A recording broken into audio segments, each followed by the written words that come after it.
Здравейте! Днес ще се гмурнем в една от най-мрачните и странни семейни истории в българската политика. Семейство Живкови. Власт, тишина, трагедии и една дата, която се повтаря като проклятие. Едно от най-могъщите семейства в новата история на България. Те владееха държавата, ала не и собствената си съдба. Людмила, Владимир, Тодор. Трима души, три съдби, една и съща дата. 21 юли. Съвпадение или проклятие? Тодор Живков е роден на 7 септември 1911 г. в село Правец. Израснал е в скромно семейство, но работливо. Баща му Христо бил земеделец, но и кожухар, търговец на дървен материал и ветеран от войните. Още като ученик Тодор заминава за София, където учи в графическото училище и се издържа сам, като келнер. Присъединява се към комунистическото движение още като младеж и участва активно в нелегалната борба. А никой от нас няма да отива право да взима решение. Ние имаме право колектива да изложим свои позиции, да участваме в колективните решения, но да взимаме решения и да нареждаме това направете, не това направете, това направете и така нататък. Някои другари от управлението, от ръководството са пращат от интелект, интелектуални възможности, огромни интелектуални възможности да дават указания, да взимат решения. Пожалуйста, нека се използват интелектуалните възможности на тия хора. Нека да съвети всеки може да дава, но решение не може, щом нема пари. Това число и генералният секретар, аз нямам пари, не мога да взимам решение. 1954 година. Краят на Втората световна война и изкачването на Живков в партийната иерархия. През 1954 година той става първи секретар на БКП, а от 1971 година и държавен глава на България. Живков управлява 35 години, повече от всеки друг лидер в нашата история. Има, че всеки може да вземе решение, щом той има пагон. Той може да отиде в един завод да каже, не, това правете, това правете. А даже вземете вестниците, радиото, телевизията. Отишъл Тодор Живков или еди кой си отишъл. Дал указание, това направил, това направил. Ами как ще дадеш указание? Как ще решиш проблема? Може да решава това, който има пари, бе. Щом нямаш пари, какво ще решиш ти, бе? Ти нямаш право да решаваш. Неотлъчно, макар и зад кулисите, до Тодор Живков винаги стои Мара Малеева, неговата съпруга. Лекар по образование, интелигентна, но скромна. Тя не обича показността, поддържа мъжа си, възпитава децата и изчезва от публичното пространство.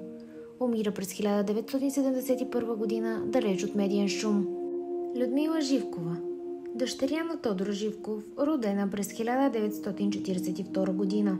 Завършва история в Софийския университет. Не иска власт, иска само култура, духовност и изкуство. Интересува се от изтока, медитацията и кармата. Вярва, че България има специална роля в духовната еволюция на света. Творци, откриватели, строители, понесли устремени завета на новия свят, изсичащи алмазите на бъдещето, смели, окрилени, дръзновени, вие избрахте пътя на огъня. В океана на безпределността любовта ще бъде ваш щит, творчеството ще бъде ваш меч. Освобождаваш, утвърждаваш, завоюваш, вечно пламтящ победител, дишаш с красотата на общото благо. Огнени войни, на които епохата е предопределила да воюват в последната битка за красотата. Помнете легендата за гиганта, държащ земята. Нека паметта не заличава светлия спомен за този, който е поел отговорност за земята. Млади строители, помнете, не красотата, а чувството за красота ще отвори вратите на бъдещето. На 21 юли 1981 година Людмила умира мистериозно. Версиите са удар, отравяне, самоубийство, но обстоятелствата остават неясни и до днес.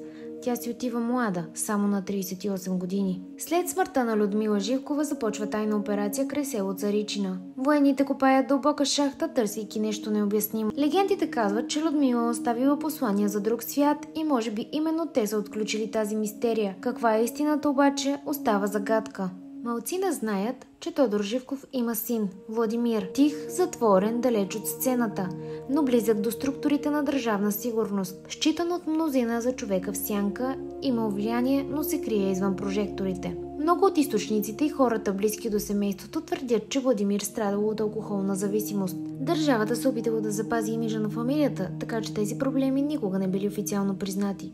След промените обаче, през 1989 година информацията започва да излиза наяве. На 21 юли 2021 година, точно 40 години след смъртта на сестра си, и той си отива. Второ съвпадение, втора загуба, същата дата. Синът на Людмила, Тодор Славков, наричан Малък Тошко, наследник на една противоречива фамилия. Известен с провокативен стил, участие в реалити програми и бурен личен живот.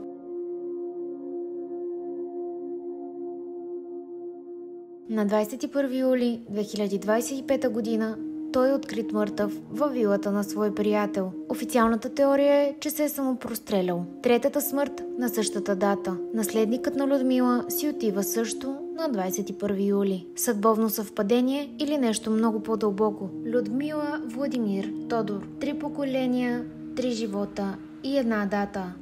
21 юли. За вярващите – кармична линия. За скептиците – странен, но случайен паралел. За историята – въпрос без отговор.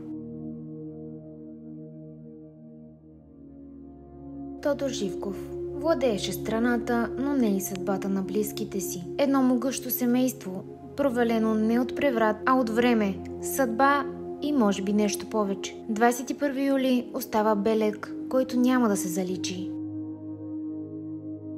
Вярвате ли в съдбата или за вас всичко е съвпадение? Ще се радваме да ни оставите отговор отдолу в коментарите. Ако тази история ви впечатли, абонирайте се, харесайте и споделете. Благодарим ви за вниманието.